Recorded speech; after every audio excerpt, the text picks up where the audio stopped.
Welcome to NT 5251, New Testament Greek Exegesis 1. This lesson will cover the introduction to the course and textual criticism. Well, I just want to welcome you. My name is Dr. Jonathan Walters.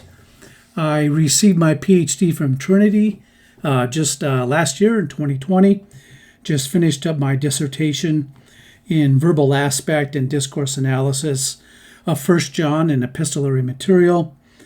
I taught Greek grammar and exegesis at Trinity for 3 years. This will be my fourth year here at Trinity. This course is going to have 3 focal points. We're going to focus on vocabulary, grammar and syntax, and then exegesis.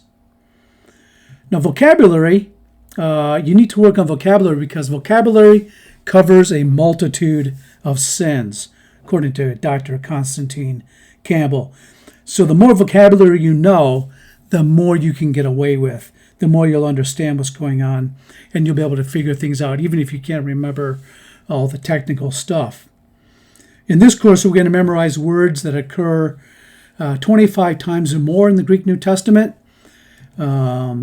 Your goal should be to memorize all words occurring 10 times or more by the time you graduate from seminary. If you can do that, then you can read every book in the New Testament and just look up the unique words.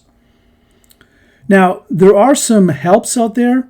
Use Robinson or Metzger's books to help you categorize the vocabulary. We will be using the vocabulary based on the number frequency out of accordance. So I've generated those myself.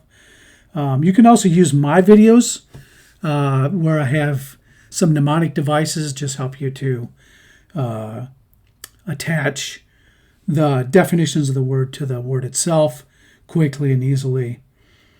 I'd also encourage you to read the New Testament daily. Read your Greek New Testament using either the Greek translation, a Greek New Testament, or the Greek Reader's New Testament, but don't use an interlinear. Instead, have like a very literal translation like the New American Standard, where you can quickly look at things. And your goal should be about a 50 to 75% comprehension rate. And that's merely just to get fluency. And then, of course, you want to memorize vocabulary because you will be quizzed every week. Now, here's a couple of those. Mastering New Testament Greek by Thomas Robinson. It does have a CD-ROM.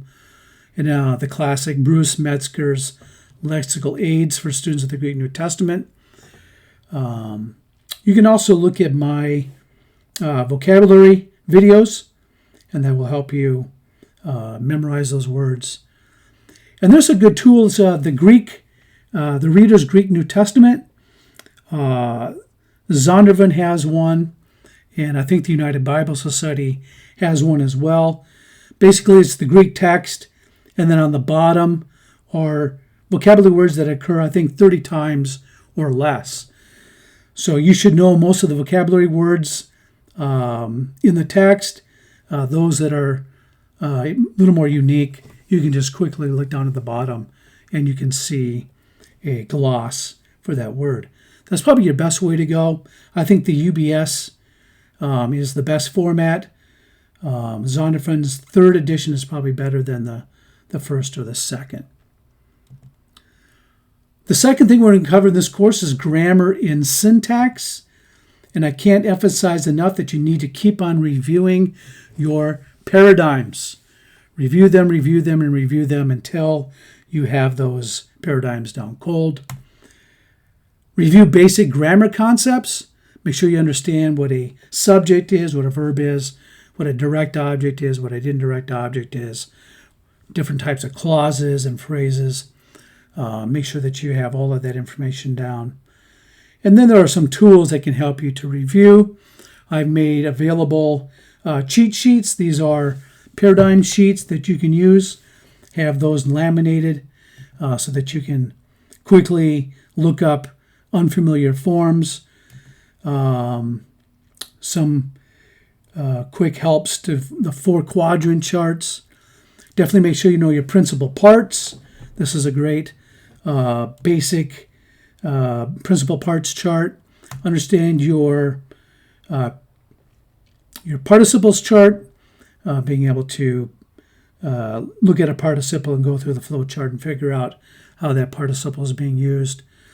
A very good resource is Grammatical Concepts 101 for Biblical Greek by Gary Long. Really helps you understand basic grammatical concepts and how they relate to Greek grammar. If you need to review your Greek grammar, a good resource is Constantine Campbell's video series on reading Biblical Greek. It's got about 100 short video lessons. You can quickly go and review parts of the grammar that you maybe need to bone up on. One of the best grammars that I have come across and that I used in my teaching is Rodney Decker's Reading Koine Greek.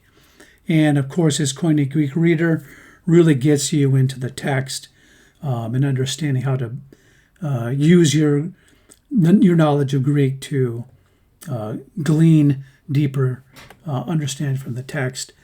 And of course, for this course, we're going to be using Going Deeper with New Testament Greek by Kostenberger, Merkel, and Plummer.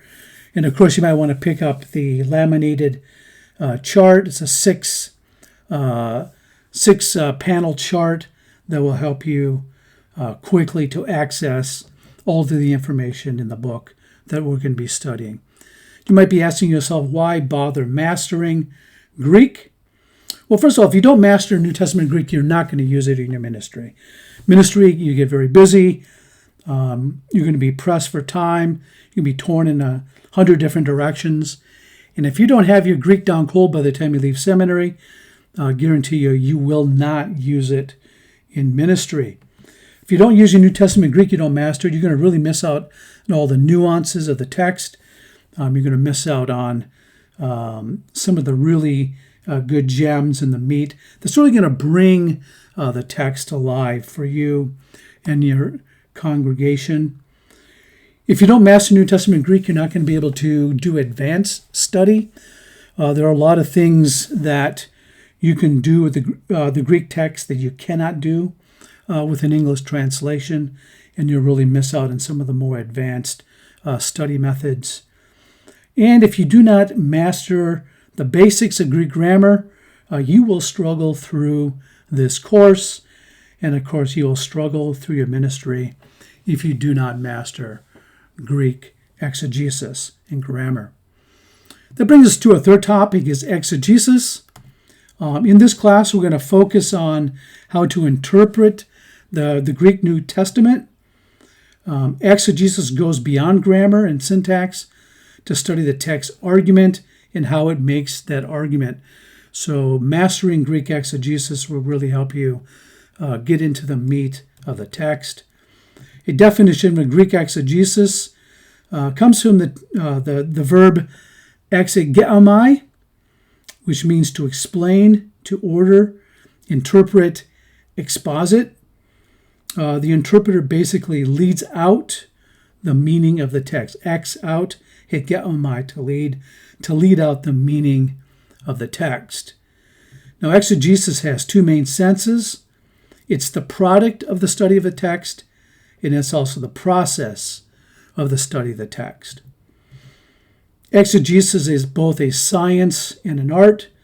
It's a science in that there are objective steps that you can take to find the meaning of a text, but it's also an art because knowing which questions to ask and how to ask them and where to look and how to put those answers into a compelling argument is an art. So it's both a science and an art. Bach in his book says exegesis is the setting forth of the author's or the text's meaning by interaction with the original language through the use of sound hermeneutics with a view to applying the text to the contemporary church and the world. So it's a focus on the meaning of the text, not the psychological state of the author. We can never know what was in the author's mind. But we can look at the text and we can infer that this is what the author has written and this is what it means.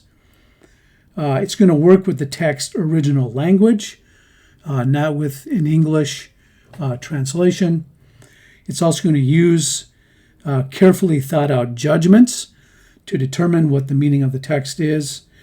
And of course, in this course and your companion courses, we want to apply the text message to a modern audience. Now, in order to do exegesis, you're going to need some tools. You're going to need the Greek New Testament. You're going to need multiple English translations. You're going to need a Greek concordance or Bible software. You're going to need lexicons and theological word books.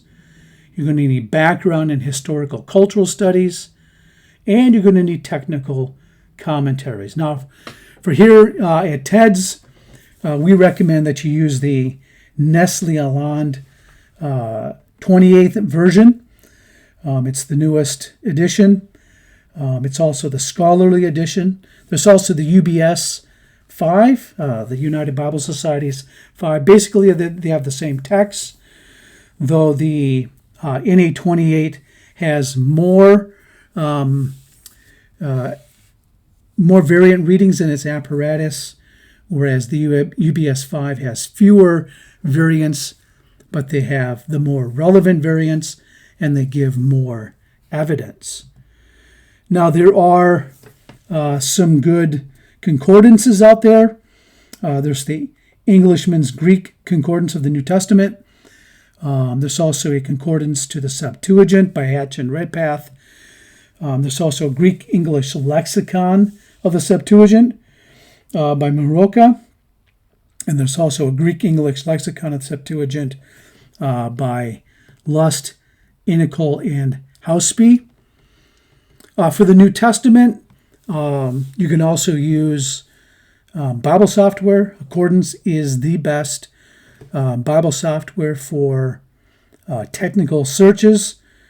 So I would recommend using Accordance, though Logos is probably a standard because it probably has more tools, but I think Accordance does a better job. It's faster, it's much more powerful, it's much more flexible. So I definitely would encourage using Accordance 13. I use them both because there are some tools in Logos that are not available in Accordance. You're going to want to get a good Greek-English lexicon. The standard is Bauer, Arnting, Gingrich, BDAG. You must have that. You can't survive without it. I would recommend buying the computer module if you're going to use a computer program. I haven't used my hardcover edition for 30 years since I got a Bible program and had BDAG on it. Also, you want to probably consider using Ioannidis' Greek-English lexicon of the New Testament based on semantic domains. We'll talk about that more when we look at word studies. Some theological word books. Kittle's TDNT is a standard, but you have to be very careful. It's very liberal. Liddell and Scott have a Greek-English lexicon. It's a intermediate level lexicon. Has mainly just glosses, but it does cover a lot of literature that BDAG does not cover. It does have most of the words in the Septuagint as well. The New International Dictionary of New Testament Theology and Exegesis is a great tool to have. You'll also want to get the Dictionary of New Testament Background by University Press and the University Press Bible Background Commentary. Actually gives some very helpful cultural and historical background insights into the text. And you also might want to consider the commentary on the New Testament use of the Old Testament by Beale and Carson. Excellent coverage of every single quotation and allusion of the Old Testament in the New Testament. So why is all this important? Well, God has given us a stewardship, and He requires us to be faithful with that stewardship. We need to be able to provide fresh bread to our congregations. We don't want to bring stale bread. We want to give out second-hand bread. but we want to dig into the text ourselves, get those fresh understanding of the text applied to ourselves, sift it through our personality and experience, and provide fresh bread for God's people. We also need to combat false teaching. If you do not know how to handle the New Testament in its original language, you will not be able to combat false teachings that are new. God has also called us to guide his people into the truth, into the New Testament. And if we are not studying the New Testament, we cannot guide his people into the truth as well. And then finally, solid exegesis is the foundation of solid theology and of solid practice. I'd also encourage you to read the following articles: Greek and the Christian Ministry, The Preacher in the Greek New Testament, and Bitzer Was a Banker. I'll make these available to you, but they will give you motivation to study the text in the original language. One last thing we need to look at is a brief introduction to textual criticism. It's very important when you study the text that you establish the original text. Now, there are many variants, but few of them have critical theological significance. But you want to make sure that the text that you're going to be preaching is the original text that was written.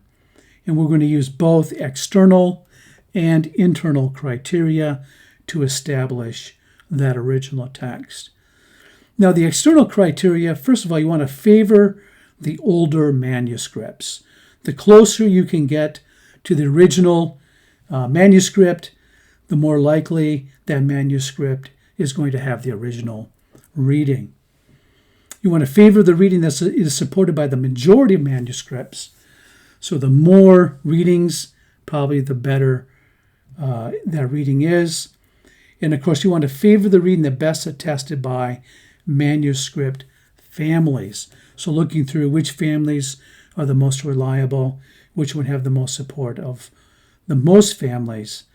You have to be careful because the Byzantine text has thousands and thousands of manuscripts, but it's basically one family. They all agree, so you basically, even though you may have thousands of manuscripts, it is only one support. Secondly, there's internal criteria. You want to favor the reading that best fits the literary context. You also want to favor the reading that corresponds best with writings by the same author. And then you want to favor the reading that best explains the origin of the other variants. Of course, you want to be careful because a scribe may have changed the text because, hey, this is what the author wrote elsewhere, or this what seems to best fit in the context of what I think should be there. But those are the basic internal criteria that you want to follow. You also want to favor the shorter reading. A scribe is more likely to add to the text than to take away from it. And you want to favor the most difficult reading because a scribe is more likely to change a difficult reading to make it understandable, but he's less likely to change an easy reading to make it more difficult. A helpful tool would be put up by the United Bible Society is Bruce Metzger's A Textual Commentary on the Greek New Testament. And basically it goes through all of the textual variants in the UBS 5 version and explains the reasoning behind their choosing of the text that they believe is original. And of course, you want to look at critical commentaries as well, and they will help you with establishing that the original text. We don't expect you to be critical scholars at this point, but you definitely want to be paying attention to any variant in the text which might affect the understanding of your passage. Now, briefly, some expectations for this course. We'll be spending the majority of our time together studying the Greek text together. So that means you need to come to class prepared to discuss the topic of the day and also to provide insights into the biblical text for the day. So this is a graduate level class. So you're expected to do graduate level quality preparation and work on all of your assignments. And you're expected then to contribute to each class to help everyone else in the class learn as well. So your insights are going to be relevant to your other classmates. But I don't want to, the reason why I'm making these video lectures is so you can, I don't have to spend a lot of time in class lecturing, but we can spend the bulk of our time digging into the Greek text, applying the principles that we're learning in the texts, in our books, and applying it then to the biblical text. Now, the study habits that you bring to this course will be the study habits you'll use for the rest of your ministry. So keep that in mind. The habits that you develop in this course and other courses like it will stick with you the rest of your life, and they will either help you or they will hinder you. Just remember, you are serving Christ and preparing to minister to his people to build up his body, so you need to be faithful in everything that you do. So I want to leave you with a couple of verses.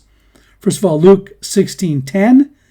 Ha pistas en alikisto, kai en palo pistas estin, kai en alisko adikas, kai en palo adikas estin.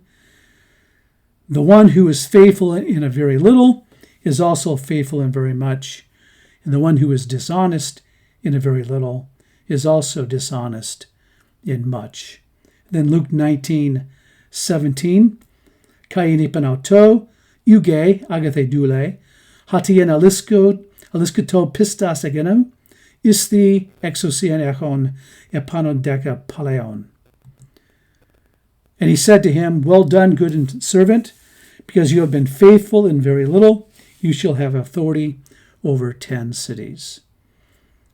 Well, I hope to see you soon, and I hope that this class will be a blessing to you as we study how to study the Greek New Testament together.